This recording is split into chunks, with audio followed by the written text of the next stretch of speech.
Well, I just saw Fast X, the 10th movie in the Fast and Furious franchise. Now, I'm going to be honest. Most of the movies I absolutely hated. I was a big fan of the first movie. Really enjoyed the very first when it was all about the cars and the drag racing. I really enjoyed that. And then they became secret agent spies, and they just kept on going over the top and over the top and over the top. How much more ridiculous can we get? And so I said to my nephews, hey, let's go see Fast X. And they said, man, no, we want nothing to do with this movie. They're not fans. So I just said, okay, I will go and see this movie. So I went and saw this movie. And here's the thing, it really could have been so good. So first off, the good parts of the movie is plenty of action. If you're an action person, plenty of action. Jason Momoa plays the bad guy Dante in this film, and he is excellent. He kind of portrays a Joker-esque quality, you know, that little bit of a psycho over the top who's having way too much fun murdering and mayhem and causing destruction, right? But he plays it really well. He was a really good villain. Really enjoyed his character in this movie. The story itself actually has kind of a plot, right?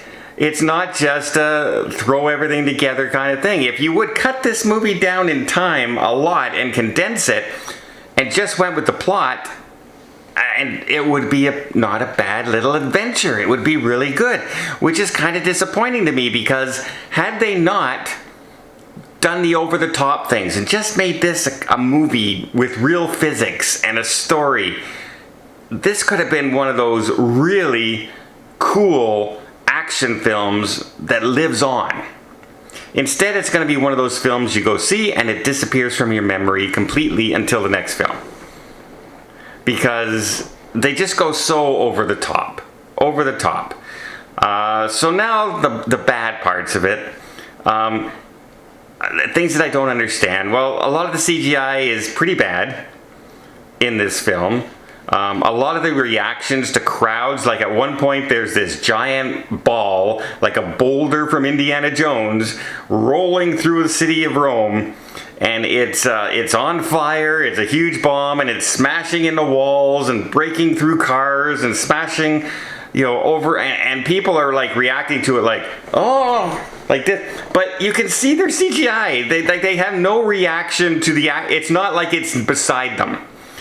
You know what I mean? Like something smashes about a foot beside you that's the size of a car into a wall on fire, and your only reaction is, oh, like this. Like it's really, it really takes away from the believability of it. Not to mention physics.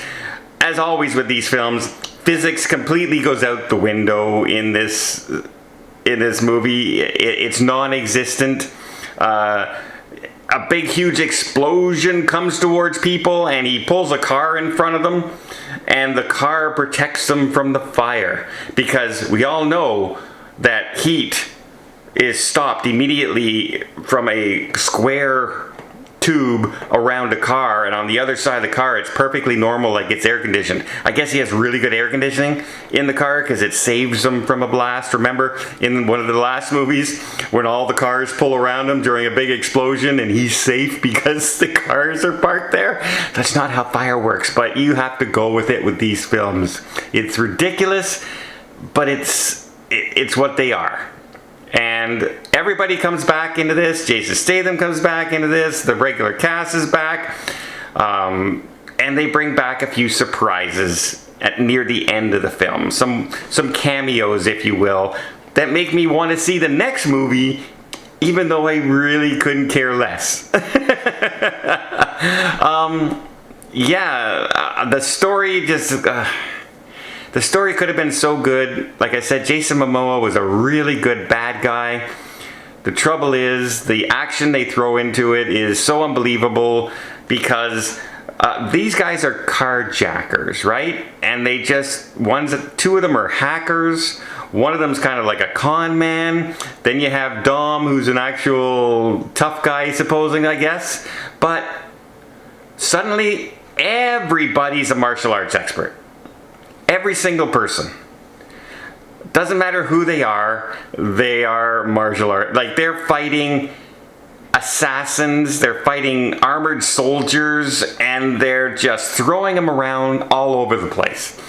And it becomes unbelievable at some point. And they stop the story and things like that to do these long fight scenes just to throw in a fight scene. It just, you know, Jason Statham has a guy show up at the door. What do you do? They immediately start fighting, and then they become friends. You know, I don't know. Michelle Rodriguez's character gets broken out of prison, and as she's breaking out of prison, they decide, oh, we can have this long 5-minute fight scene for no reason between the two people, the person that's rescuing her. It stretches the time. It's a fight scene no one really cares about. It doesn't really have any meaning. And speaking of no meaning, there are no consequences in this film. And as much as they try and build up that there's consequences and people are going to get injured this time and I mean, just look at the ending of the film. I'm not going to spoil it, but 2 different people show up in this film, and by the way, they're dead. At least one of them was dead. The other, you're not expecting because of other reasons. But also, one of the main characters in this film also died in a previous film, but he came back in the last film. You see, it's like Marvel characters. Suddenly, they're all back, and they're all okay. Michelle Rodriguez's character had died earlier. They're all back again. So there, again, no consequences, but if you're just in it for the over-the-top action and the unlimited supply of nitro, I guess you're in it. I mean, in one chase scene, Dom uses the nitro like 9 times, and he keeps turning it on and hitting it as if nitro, you know, stores. Oh, once you hit that button and it shoots it, the nitro's gone, right? But, oh, he might have had a couple more tanks. Yeah, 9 more tanks of nitro in this car? That's a lot of nitro in those cars. It's just so unbelievable. It's hard to get into them. But if they would have not done the over-the-top and gone with the original story movie where it's just cars doing real car things with this plot, I think this movie might have been one of my favorite movies of the year because of the performance of Jason Momoa and the actual family in trouble. They're going after them. They're framing them. That sort of thing.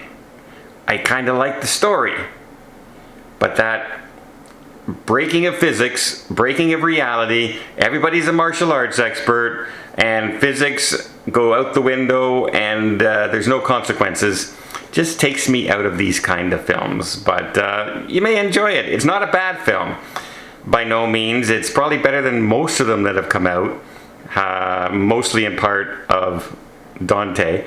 But it's one of those movies you'll watch and you'll never watch it again. So I'll give it a 6.5.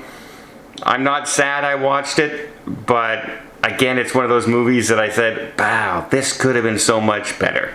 Much like movies that I've seen all over the place in Hollywood.